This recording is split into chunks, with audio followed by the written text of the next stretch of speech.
نحمده ونصلي على رسوله الكريم اما بعد فاعوذ بالله السميع العليم من الشيطان الرجيم بسم الله الرحمن الرحیم۔ یہ سورۃ الاعراف ہے آج۔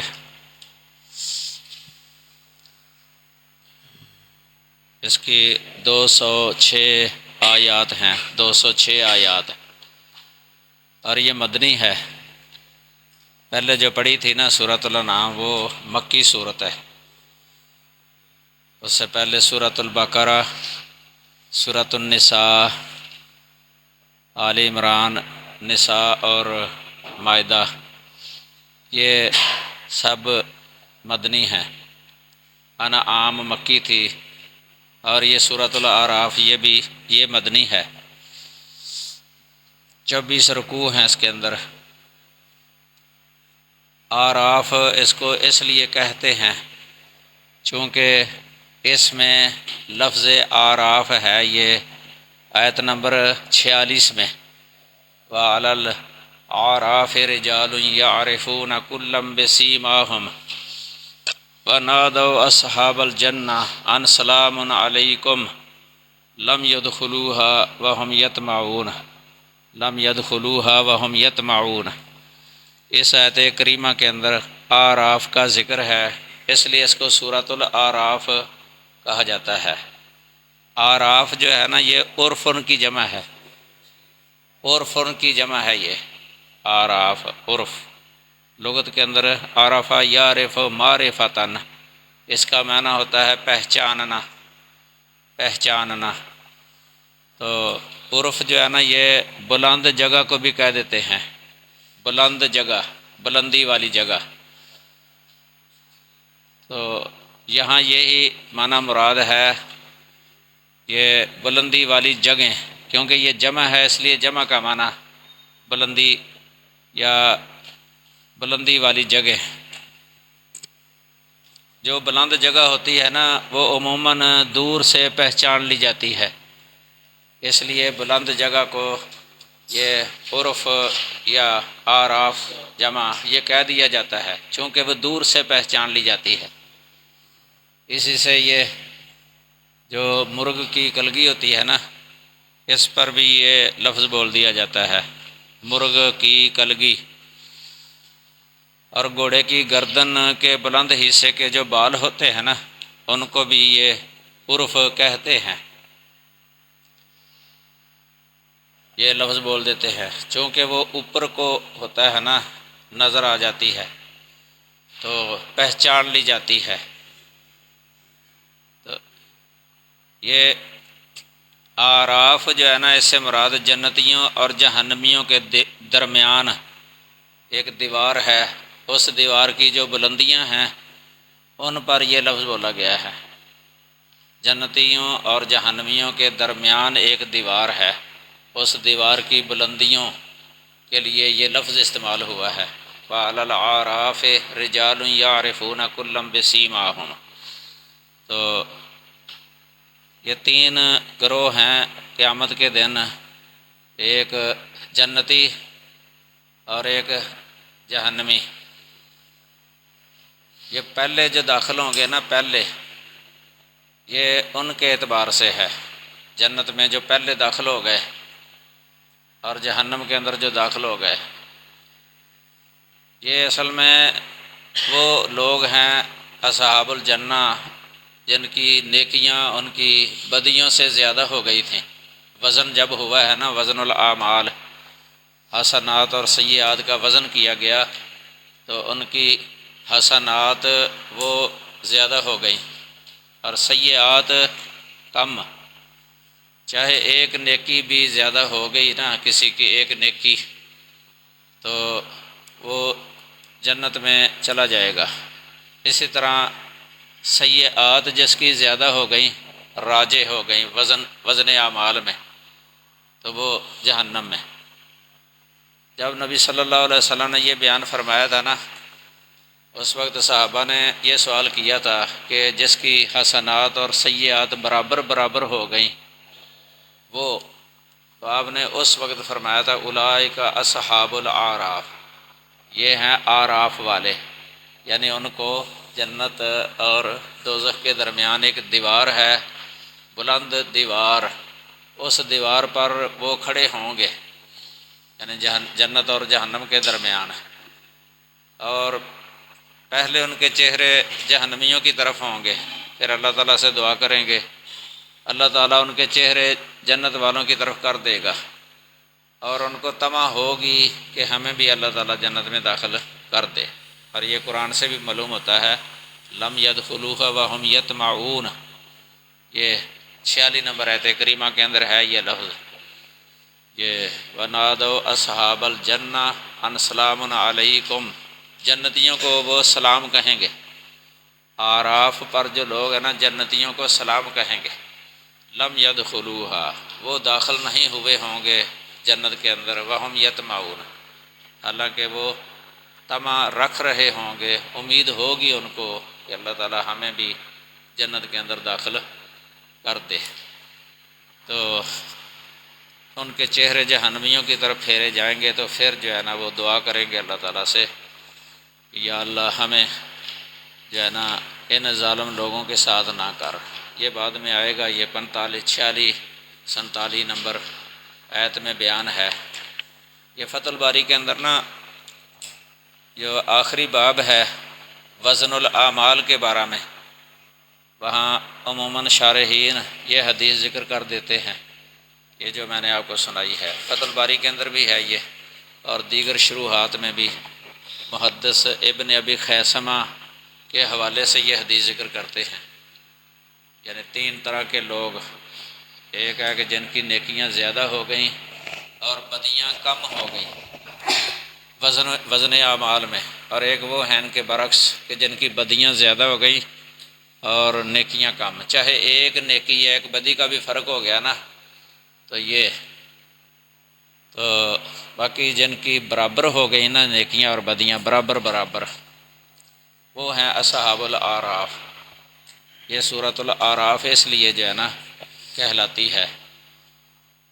آگے شروع ہے، بسم اللہ الرحمن الرحیم، الف لام میم صاد، مدنی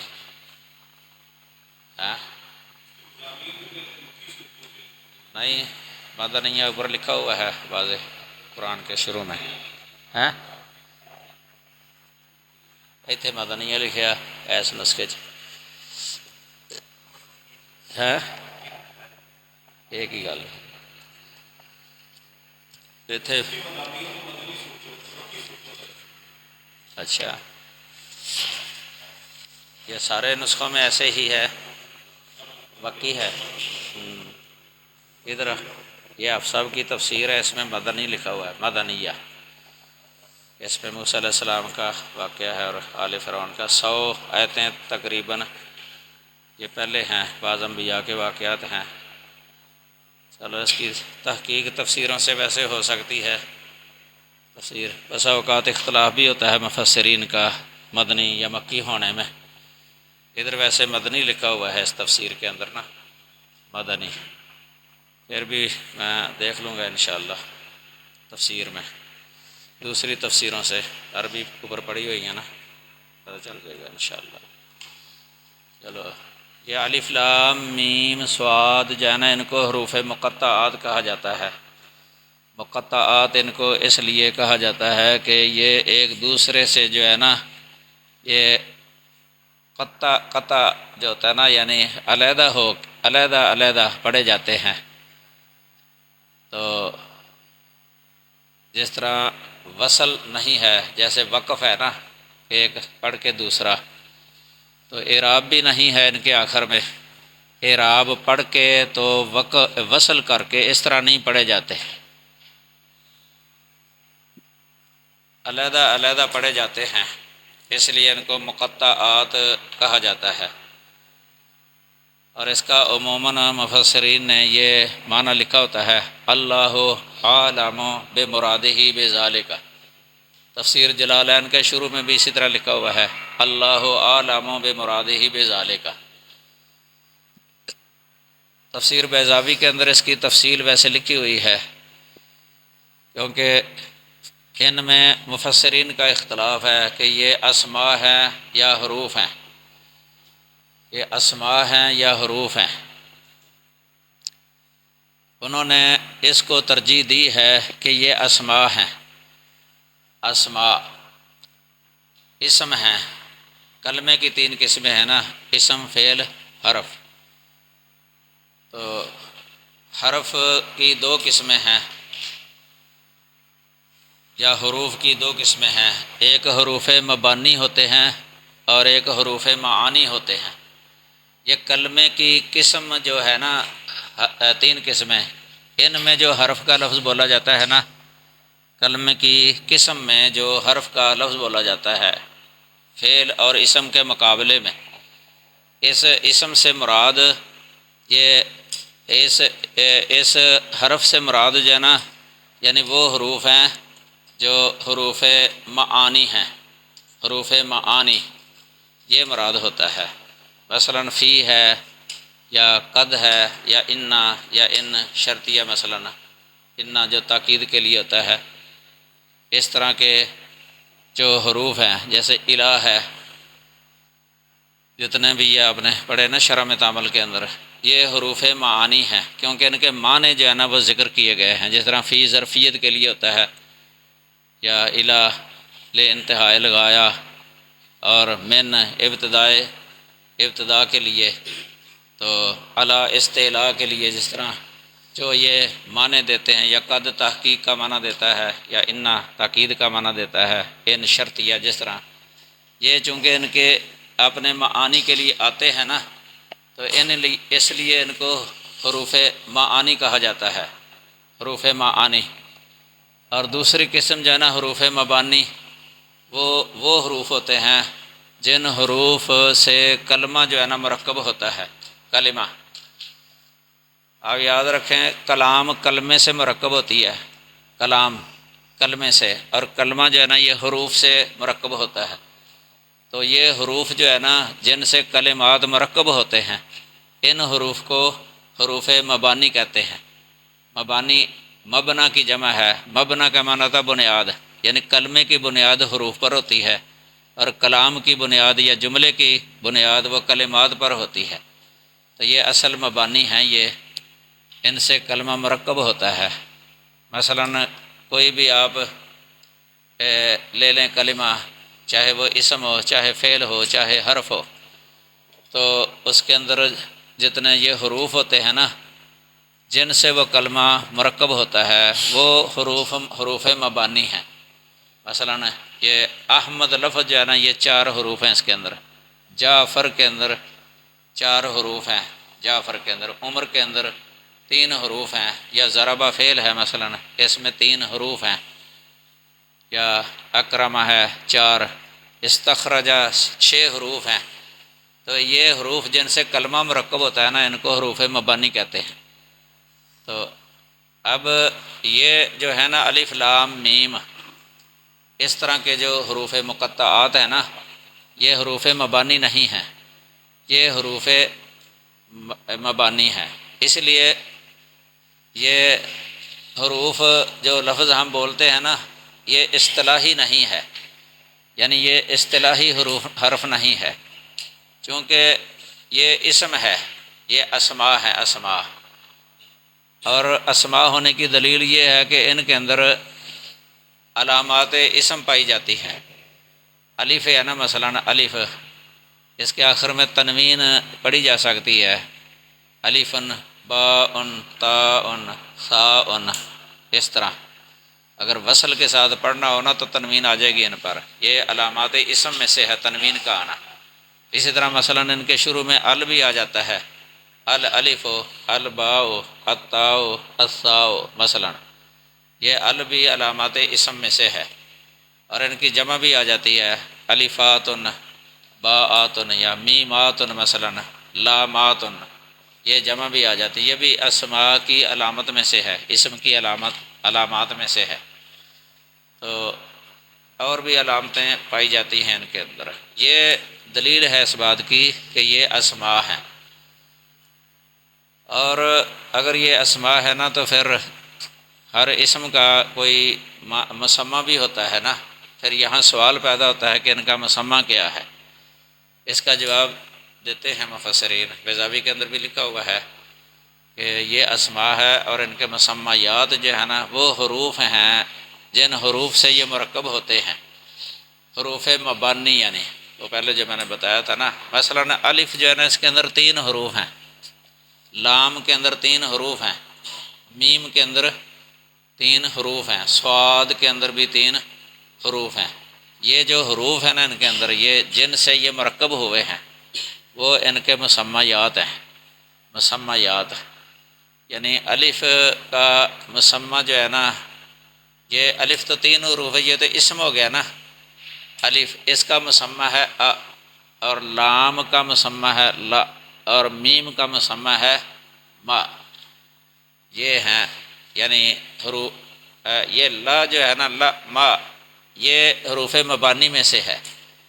تو یہ اسماء ہے اور حروف مبانی یہ جو ہے نا مسمہ ہے۔ مثلا اگر ہم الف کہیں گے نا، اس سے مراد ا ہوگا ا، اور لام کہیں گے تو اس سے مراد ہوگا لا، اور میم کہیں گے تو اس سے مراد ہوگا ما، صاد کہیں گے تو اس سے مراد ہوگا یہ جو ہے نا، جو مثلا صاعدہ یصعدو، اس میں جو صاعدہ لفظ استعمال ہوا ہے نا، یا عین لفظ بولا ہے مثلا، اس میں جو صاعدہ میں عین ہے جو مفرد ہے، مفرد، اور دال جب بولا ہے تو اس سے مراد وہ صاعدہ کے اندر جو دال ہے نا، یہ وہ مراد ہوگا، سمجھ لگی نا، دا، یہ اس سے چونکہ کلمہ بنتا ہے نا تو وہ ان کے مسمیات ہوتے ہیں۔ یعنی ضربہ ہی آپ سمجھ رہے ہیں، ضربہ جو زواد ہے نا شروع میں، یہ مسمہ ہے، مسمہ حرف، یعنی یہ اس کا اسم کیا ہے، اس کا اسم ہے زواد، یہ اسم ہے اس کا، اور اس کا مسمہ ہے ض، اور را جو ہے نا یہ اسم ہے اور اس کا مسمہ کیا ہے را، اور با یہ اسم ہے اور اس کا مسمہ ہے با۔ تو مسمیات یعنی جو حروف مبانی ہیں نا وہ ہوتے ہیں مسمیات، ان سے کلمہ آگے مرکب ہوتا ہے۔ تو یہ جو ہے نا اسماء ہیں، اور ان کے مسمیات جو ہے نا وہ حروف ہیں، مفرد حروف ان کو کہیں گے، مفرد حروف۔ یہ تو مرکب ہے نا، مثلا الف مرکب ہے 3 سے، لام بھی 3 سے مرکب ہے، میم یہ 3 سے مرکب ہے، صاد یہ 3 حروف سے مرکب ہے۔ تو یہ جو مسمیات ہیں نا ان کے وہ مفرد ہیں، وہ مرکب نہیں ہے، وہ مفرد ہیں۔ یہ جو ہم نے ا پڑھا ہے نا آخر میں، ہا سکتے کی ہے، ما، لا، ما، اس طرح۔ تو جعفر کے اندر جو ہے نا 4 حروف ہیں نا۔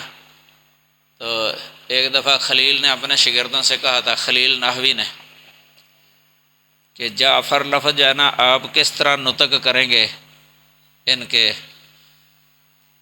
حروف کا؟ انہوں نے تو کہہ دیا جیم، عین، فا، را۔ تو خلیل کہنے لگے کہ تم نے تو اسم کے ساتھ نطق کیا ہے، حروف کے ساتھ کیسے نطق ہوگا ان کا؟ جو حروف مفرد ہے نا ان کے ساتھ۔ پھر انہوں نے بتایا خلیل نے، آپ ہی جا را، اس طرح فا را، ایسے کہ یہ ہے ان کا نطق، یعنی حروف کے ساتھ مسمیات کے ساتھ اگر نطق کرنا ہے تو پھر اس طرح ہے، اگر اسماء کے ساتھ نطق کرنا ہے نا پھر وہ وہی ہے، وہ جیم، مثلا جیم، عین، فا، را، یہ اسم کے ساتھ نطق ہے۔ اور لیکن یہ کلمہ جعفر جو ہے نا اس کے اندر جو ہم پڑھتے ہیں نا یہ مفرد ہیں، جو مرکب نہیں ہیں، وہ مسمہ ہیں ان کے مسمیات۔ تو یہ اہل یعنی محققین کا یہ قول ہے ان کے بارے میں، یعنی ان کے مسمیات وہی ہیں جن سے جو ہے نا یہ کلمات مرکب ہوتے ہیں، کلمے سے آگے کلام پھر مرکب ہو جاتا ہے، کلمے جوڑ کے کلام بن جاتا ہے۔ جس طرح ضربہ زیدن، 2 کلمے یا 3 کلمے ہیں کہ ضربہ، اور ایک 2 کلمے ہیں، ضربہ فعل اور زیدن فاعل۔ انا زیدن قائمن، یہ 3 ہیں، انا اور زیدن اور قائمن، اس طرح کلمات جمع ہو کے کلام بن جاتا ہے، حروف جمع ہو کے کلمہ بن جاتا ہے، تو کلمات جمع ہو کے کلام بن جاتا ہے، جملہ پورا۔ تو ویسے کئی کہہ دیتے ہیں کہ یہ متشابہات میں سے ہیں، تو کئی اس اعتبار سے ان کو متشابہ نہیں کہتے کہ ان کے تو مسمیات ہیں۔ اسم کا مسمہ ہوتا ہے، جس طرح لفظ کا معنی ہوتا ہے نا، اسی طرح اسم کا مسمہ ہوتا ہے۔ یہ ایک صرف اعتباری فرق ہے، ورنہ حقیقت میں کوئی فرق نہیں ہے، حقیقی فرق نہیں ہے۔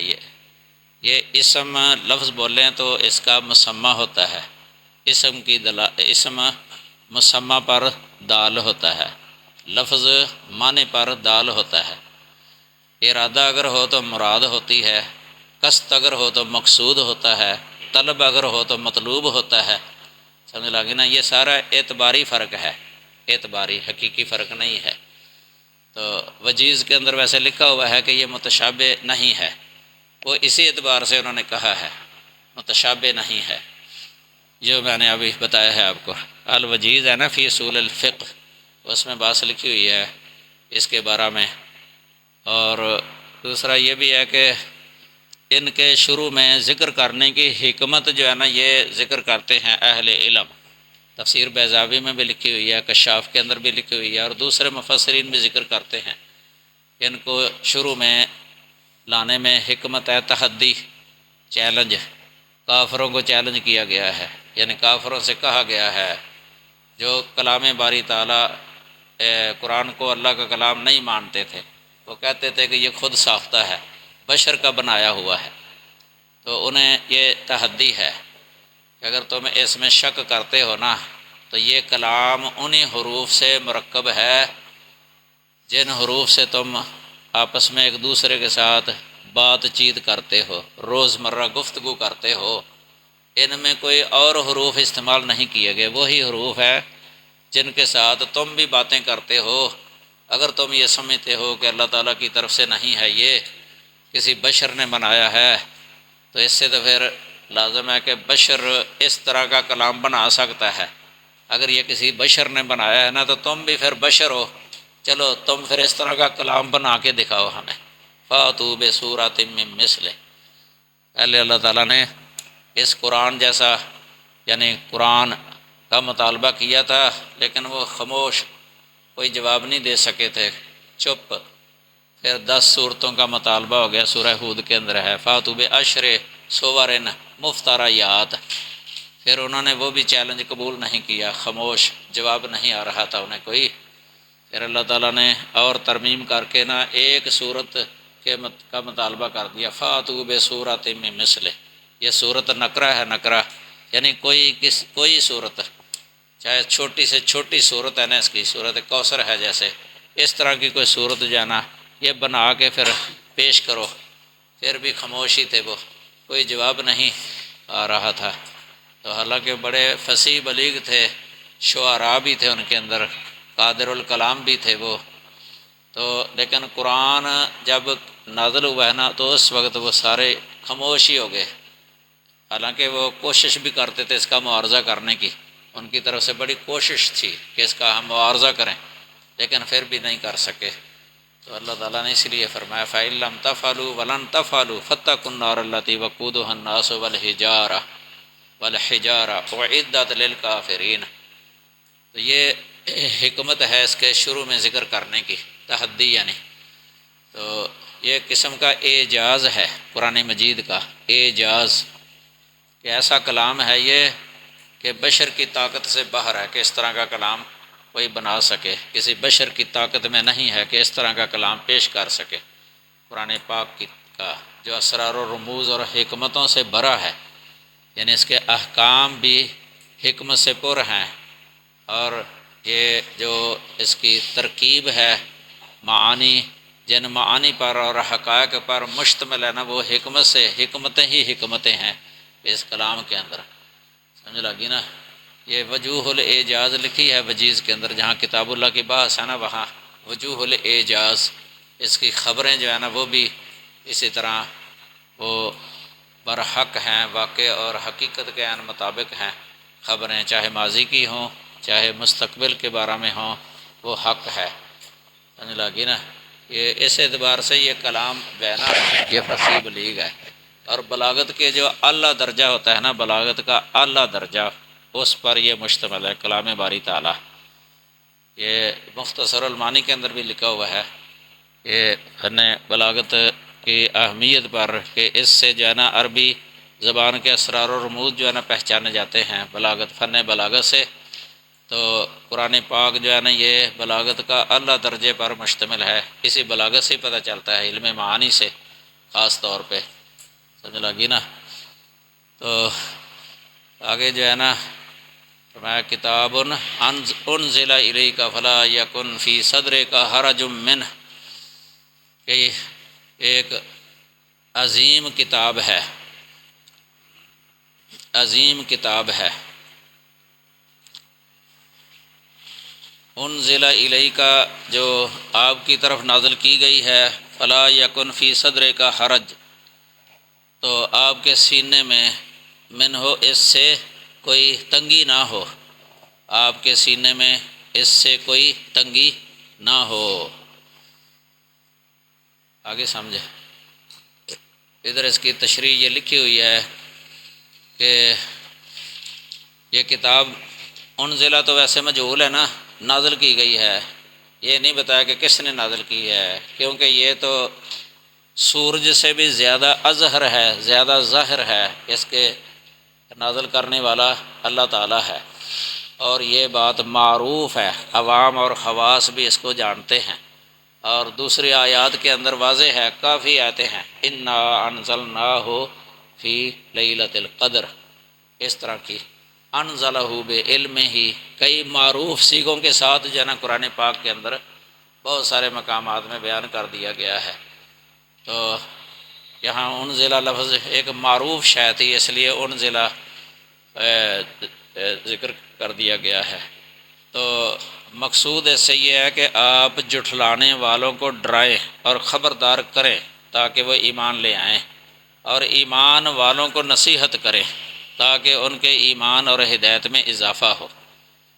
یہ ڈرانا جو ہوتا ہے نا، انذار، یہ ہوتا ہے کفار کے لیے اور فساق فجار کے لیے، خاص کر کے جو جگڑالو ہوتے ہیں، لِتُنذِرَ بِهِ قَوْمًا لُدًّا، قرآن میں ہے جگڑالو قوم کو آپ ڈرائیں، انذار۔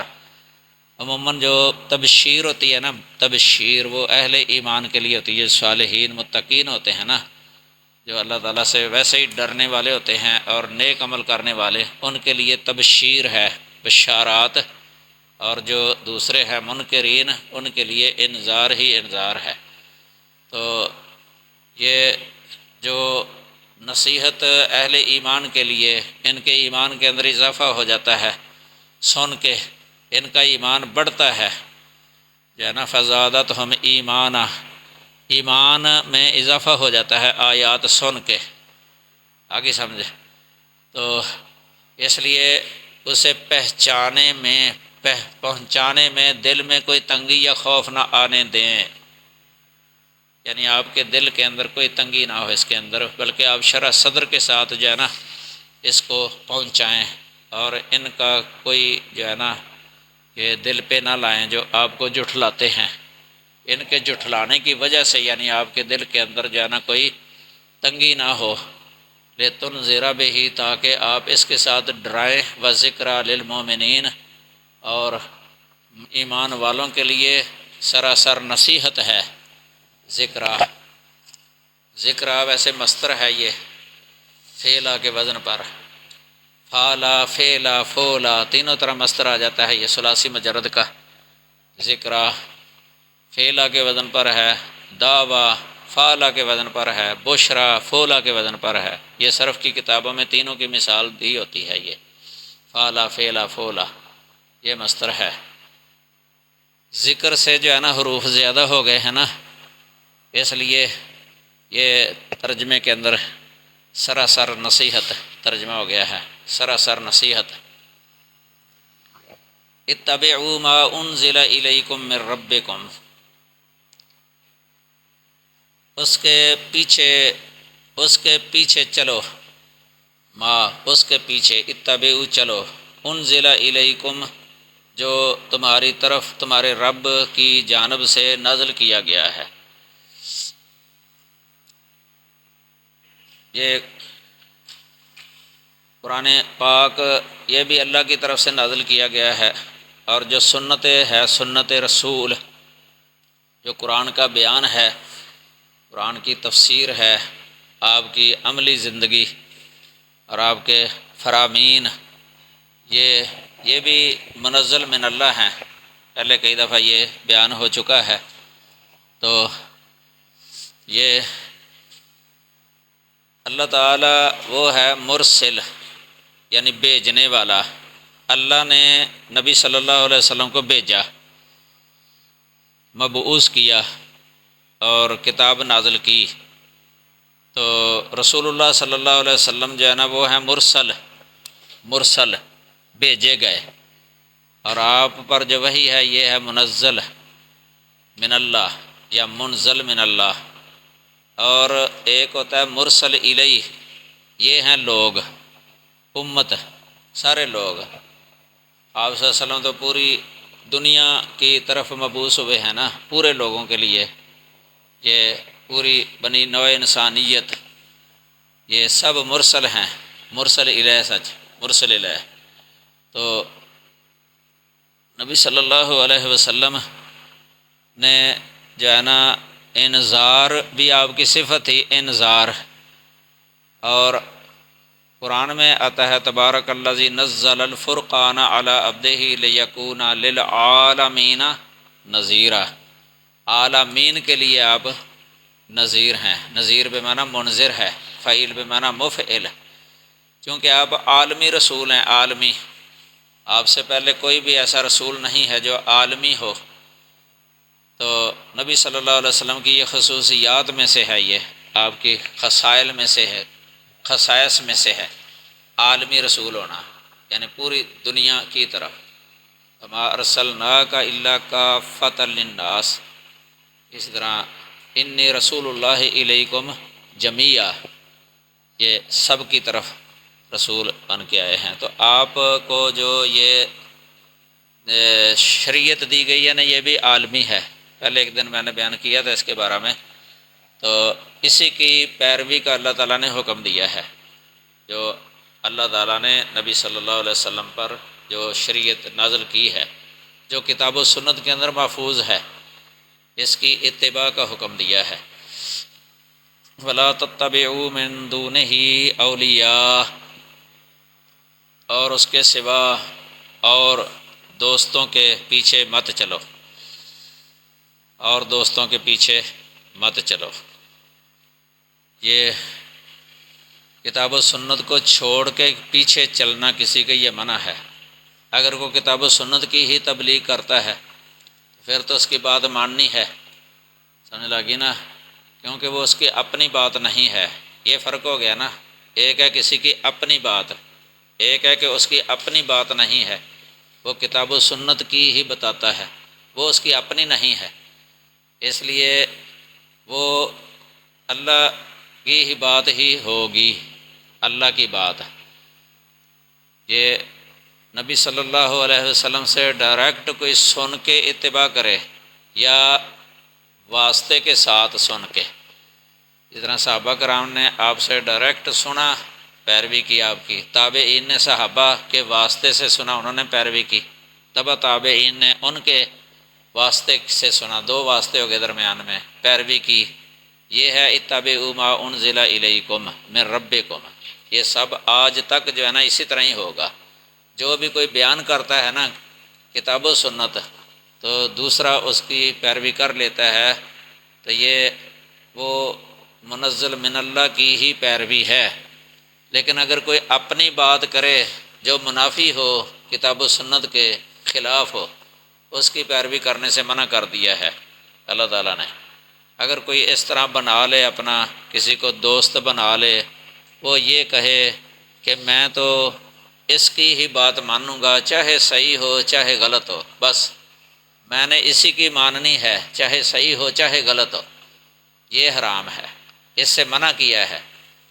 اسی کو وہ تقلید شخصی کہا جاتا ہے، جو کسی کی مطلقاً تقلید کرتا ہے نا، امتیاز کرنے کے بغیر، یعنی صحت اور غلط، صحیح اور غلط کے درمیان امتیاز کرنے کے بغیر ویسے ہی علی الاطلاق کسی کی مانتا جاتا ہے۔ اگر اس کو سناتے بھی ہیں تو وہ سنتا نہیں ہے، سمجھاتے ہیں تو سمجھتا نہیں ہے، کتاب و سنت کے دلائل اس کو بتائے بھی جاتے ہیں، لیکن پھر بھی چونکہ اس نے اس کی تقلید کو اپنے اوپر واجب کر لیا ہے، اس طرح تو کسی کی بھی تقلید کو اپنے آپ پر واجب نہیں کر سکتا بندہ، کسی ایک شخص کو مقرر کر لے کہ اسی کی ہی ماننی ہر بات، یہ تو نبی کی ہو سکتی ہے، اس طرح نبی کی، سمجھ لگی نا۔ تو اللہ تعالیٰ نے قرآن پاک کے اندر ہمیں اسی کا حکم دیا ہے، یا تو اطاعت کا لفظ استعمال کیا ہے یا اتباع کا لفظ استعمال کیا ہے۔ ادھر اتباع آ گیا ہے، اطیع اللہ و اطیع الرسول، یا من یطع الرسول فقد اطاع اللہ، اس طرح آیات بہت زیادہ ہیں اتباع اور اطاعت کی۔ تو یہ ہے اصل جس کا حکم دیا ہے، منزل من اللہ۔ تو آگے فرمایا قلیلا ما تذکرون، تم بہت بہت کم نصیحت قبول کرتے ہو، بہت کم تم نصیحت قبول کرتے ہو۔ وَكَم مِّن قَرْيَةٍ أَهْلَكْنَاهَا، اور کتنی ہی بستیاں ہیں، کتنی ہی بستیاں ہیں، یہ من تاکید کے لیے ہے، کتنی ہی بستیاں ہیں جنہیں ہم نے ہلاک کر دیا، أَهْلَكْنَاهَا، ہلاک کر دیا۔ تو پیچھے پہلے جو ہے نا یہ بیان کیا تھا کہ بہت کم نصیحت قبول کرتے ہو، تو اس جگہ پر جو ہے نا یہ انہی کو یہ واقعہ بتایا ہے کہ تم سے پہلے لوگ جو ہے نا وہ بھی مطلب نصیحت قبول نہیں کرتے تھے، تم سے پہلے لوگ نصیحت قبول نہیں کرتے تھے۔ انبیاء تو پہلے بھی آتے رہے ہیں نا، لیکن وہ نبیوں کی مخالفت کرتے رہے ہیں، نصیحت کرتے رہے، ہر نبی نے نصیحت کی ہے۔ انی لکم ناصح امین، انبیاء کہتے تھے تو وہ ٹھکرا دیتے تھے، تو اللہ تعالیٰ ان کو پکڑ لیتا تھا، عذاب آ جاتا تھا۔ یہ اس لیے واقعہ ان کو سنایا ہے موجودہ دور کے تو جو مخاطب تھے نا، کہ اگر تم بھی اس طرح کرو گے تو تمہیں بھی اللہ تعالیٰ پکڑ لے گا۔ یہ قسم کی جو ہے نا وعید ہے، وعید، ترہیب، یعنی کوئی ایسا واقعہ جو ہے نا وہ اشارہ کرنا واقعہ کی طرف یا واقعہ ذکر ہی کر دینا تاکہ یہ ڈر جائے، تو یہ ترہیب والا انداز ہے۔ فجاءها باسنا بیاتا او ہم قائلون، تو ان پر ہمارا عذاب آیا اس حال میں کہ وہ رات کے وقت، سچ ہے بیاتن، آیا ان کے پاس ہمارا عذاب رات کے وقت، او ہم قائلون، یا وہ دوپہر کو آرام کرنے والے تھے۔ قائلون جانے یہ قال یقولو سے نہیں ہے، یہ ہے قال یقیلو سے، قال یقیلو، قیلولہ مصدر آتا ہے اس کا، دوپہر کے وقت آرام کرنے کو کہتے ہیں۔ جس طرح ایک حدیث آپ نے پڑھی نا بلوغ المرام کے اندر ہی، کنا لا نقیل ولا نتغذا الا بعد الجمعہ، کہ ہم جمعہ کے بعد ہی جو ہے نا یہ دوپہر کا آرام کیا کرتے تھے اور کھانا کھایا کرتے تھے۔ تو قائلون جو ہے نا یہاں دوپہر کا آرام کرنے والے، یعنی اس حال میں ان کے پاس عذاب آ گیا، یہ کیونکہ انہوں نے اللہ تعالیٰ کی آیتوں کو جھٹلایا تھا، رسولوں کو جھٹلایا تھا، اس کی وجہ سے ان کو ہلاک کر دیا۔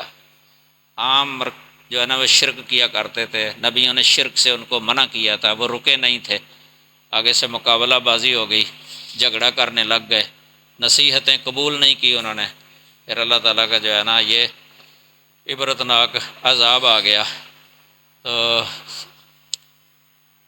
یہ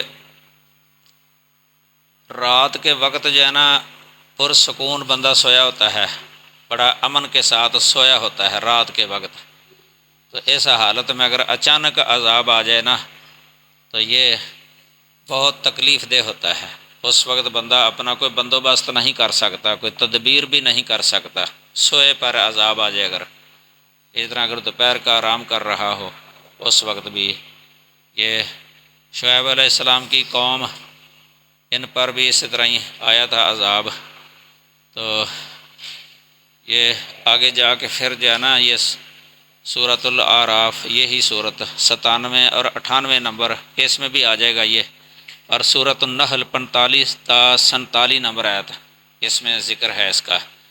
تو آگے فرمایا فما کان دعواہم اذ جاءہم باسنا، پھر ان کی پکار، یعنی دعویٰ سے مراد پکار ہے۔ دعویٰ جو ہے نا یہ مصدر ہے دعا کی طرح، دعا یدعو دعویٰ و دعاء، دعوتن بھی آ جاتا ہے مصدر، دعویٰ بھی مصدر آ جاتا ہے، اور دعا بھی مصدر آ جاتا ہے، اور ان سب کا معنی ہوتا ہے پکارنا، پکار۔ اور دعویٰ کا ایک اور معنی بھی ہوتا ہے ادعا، ادعا کا پھر یہ اسم مصدر ہوگا، یہ ادعا یدعی ادعاء باب افتعال سے یہ اسم مصدر ہے دعویٰ، تجرید کے بعد یہ بھی اس کا معنی آ جاتا ہے۔ تو یعنی اس وقت جو ہے نا یہ انہوں نے یہ نہیں ہے کہ گناہ کا اعتراف کر لیا ہو کہ توبہ کر لی، تو یہ جو ہے نا بلکہ یہ لفظ بولا انا کننا ظالمین، فما کان دعواہم، تو نہیں تھا ان کا دعویٰ یا نہیں تھی ان کی پکار جب آیا ان کے پاس ہمارا عذاب، الا ان قالوا انا کننا ظالمین، مگر یہ کہ انہوں نے کہا کہ بے شک ہم ظالم تھے۔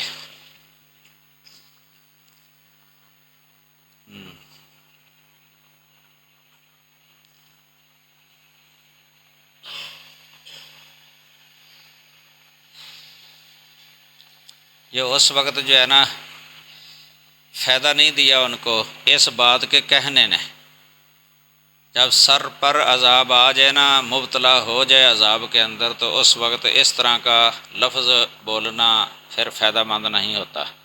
یہ تو ہے نا کہ عذاب آنے سے پہلے پہلے یا عذاب کو چلو اگر دور سے دیکھ بھی لے پھر ہی توبہ کر لے تو ہو سکتا ہے اللہ تعالیٰ مہربان ہو جائے۔ جس طرح یونس علیہ السلام کی قوم نے عذاب دیکھا ہی تھا دور سے ہی، اسی وقت توبہ کر لی تھی، ایمان ہی لے آئے تھے، اللہ تعالیٰ نے عذاب ہی ٹال دیا تھا ان سے۔ فَلَنَسْأَلَنَّ الَّذِينَ أُرْسِلَ إِلَيْهِمْ، تو یقیناً ہم ان لوگوں سے ضرور پوچھیں گے جن کی طرف رسول بھیجے گئے، وَلَنَسْأَلَنَّ الْمُرْسَلِينَ، اور یقیناً ہم رسولوں سے بھی ضرور پوچھیں گے۔ یہ اللہ تعالیٰ جو ہے نا سوال کرے گا، امتوں سے بھی سوال ہوگا اور رسولوں سے بھی سوال ہوگا۔ یہ ارسل الیہم سے مراد امتیں ہیں نا، تو قیامت دن کے دن امتوں سے بھی پوچھا جائے گا، پھر رسولوں سے بھی پوچھا جائے گا۔ ادھر سورۃ قصص کی 65 نمبر آیت کریمہ اس کے یہ لکھی ہوئی ہے کہ وَيَوْمَ يُنَادِيهِمْ فَيَقُولُ مَاذَا أَجَبْتُمُ الْمُرْسَلِينَ، یعنی مرسلین سے جو ہے نا یہ اجبتم المرسلین، امتوں سے یہ پوچھا جائے گا ماذا اجبتم المرسلین، کہ تم نے مرسلین کو کیا جواب دیا تھا۔ مرسلین تو رسول ہے نا، تو امتوں سے اللہ تعالیٰ پوچھے گا کہ ہمارے بھیجے ہوئوں کو تم نے کیا جواب دیا تھا، اور پیغمبروں سے اللہ تعالیٰ جو ہے نا یہ پوچھا جائے گا ماذا اجبتم، یہ بھی ہے سورہ مائدہ کے اندر 109 نمبر آیت، یوم یجمع اللہ الرسل فیقول ماذا اجبتم، جس دن اللہ تعالیٰ رسولوں کو جمع کرے گا اللہ پوچھے گا کہ تمہیں کیا جواب دیا گیا، یعنی امتوں نے تمہیں کیا جواب دیا۔ یہ ہے دوسری آیتوں کے اندر اس کی تشریح۔ تو وَلَنَسْأَلَنَّ الْمُرْسَلِينَ، اور ہم ضرور سوال کریں گے مرسلین سے، رسولوں سے۔ فَلَا نَقُصَّنَّ عَلَيْهِمْ بِعِلْمٍ، اور پھر یقیناً ہم ان کے سامنے ضرور پورے علم کے ساتھ بیان کریں گے۔ قصہ یہ قصوں کا معنی بیان کرنا ہوتا ہے نا، یعنی پورے علم کے ساتھ بیان کریں گے ہم۔ یہ یعنی ہم سب کچھ سن رہے تھے اور دیکھ رہے تھے، اور ان کے عمل کے وقت غائب نہیں تھے، تو اگر وہ خاموش رہیں گے یا غلط بات کریں گے تو ہم خود پورے علم کے ساتھ بتا دیں گے، یعنی دلیل بھی ساتھ ہوگی کہ خود ان کے اعضاء گواہی دیں گے۔ یعنی اس طریقے سے قیامت کے دن جو ہے نا، اللہ ضرور ان سے پوچھ لے گا، وما کننا غائبین، اور ہم کہیں غائب نہ تھے، ہم کہیں غائب نہ تھے۔ یہ علم من کی جو تنوین ہے نا، یہ تنوین وہ جو ہے نا یہ تعظیم کی ہے، اس لیے پورا علم اس کا معنی کیا گیا، پورا علم ہے، علم۔ والوزن یومئذ الحق، اور وزن، یہ وزن جو ہے نا مصدر ہے، اس دن وزن حق ہے، وزن کرنا، اعمال کا وزن کرنا حق ہے، یہ قیامت کے دن۔ یہ صحیح بخاری کے اندر ہے یہ مسئلہ جو ہے نا، آخری باب جو ہے کتاب التوحید کا، وَنَضَعُ الْمَوَازِينَ الْقِسْطَ لِيَوْمِ الْقِيَامَةِ، یہ ہے۔ اس میں اختلاف تھا اہل سنہ کا، یعنی معتزلہ کا، اہل سنہ سے۔ معتزلہ جو ہے نا وہ اس وزن کے قائل نہیں تھے، وزن الاعمال کے، تو اہل سنہ اس کے قائل ہیں، صحابہ، تابعین، تبع تابعین، ائمہ محدثین، ان کا یہ موقف تھا کتاب و سنت کے مطابق کہ وزن جو ہے نا یہ برحق ہے، وزن الاعمال برحق ہے۔ وہ لوگ جو ہے نا عام طور پہ اپنی عقل کو مقدم رکھتے تھے، یہ پہلے میں نے بتایا بھی تھا آپ کو، تقدیم العقل علی النقل، یہ ان کا قاعدہ تھا، عقل کو نقل پر مقدم کرنا۔ تو وہ کہتے تھے کہ ہماری عقل کے یہ خلاف ہے کہ اعمال کا وزن ہو، یہ ہو ہی نہیں سکتا، چونکہ اعمال جو ہے نا یہ ہیں اعراض، عرض کا وزن نہیں ہو سکتا، چونکہ عرض کا اپنا علیحدہ وجود نہیں ہوتا کہ اس کا وزن کیا جا سکے، کیونکہ عمل جو ہے نا یہ عامل کے ساتھ ہوتا ہے، عامل کی صفت ہے، یہ نہیں عمل عامل کی صفت ہے، تو صفت کا علیحدہ وجود نہیں ہوتا۔ یہ لفظ بولتے ہیں، یہ ان کی اصطلاحیں تھی، عرض اور جوہر۔ جوہر کہتے ہیں عرض جو ہے نا یہ جوہر کے ساتھ ہوتی ہے، اس کا علیحدہ وجود نہیں ہوتا۔ جوہر کے بارے میں کہتے تھے القائم بالنفس، بے نفس ہی، یا کہہ لو، یا القائم لذات ہی، جو خود قائم ہے۔ عرض کہتے تھے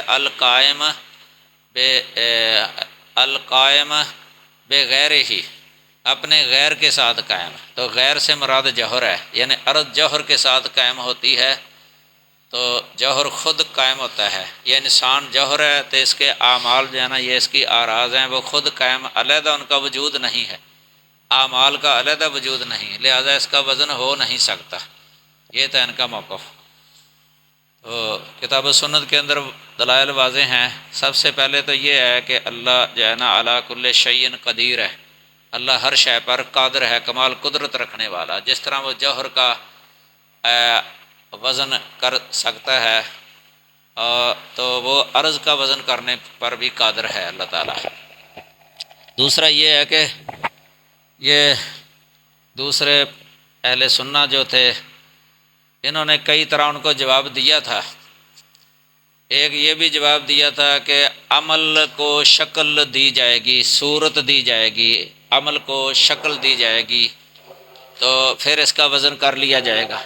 ایک یہ جواب دیا تھا ان کو، معتزلہ کو،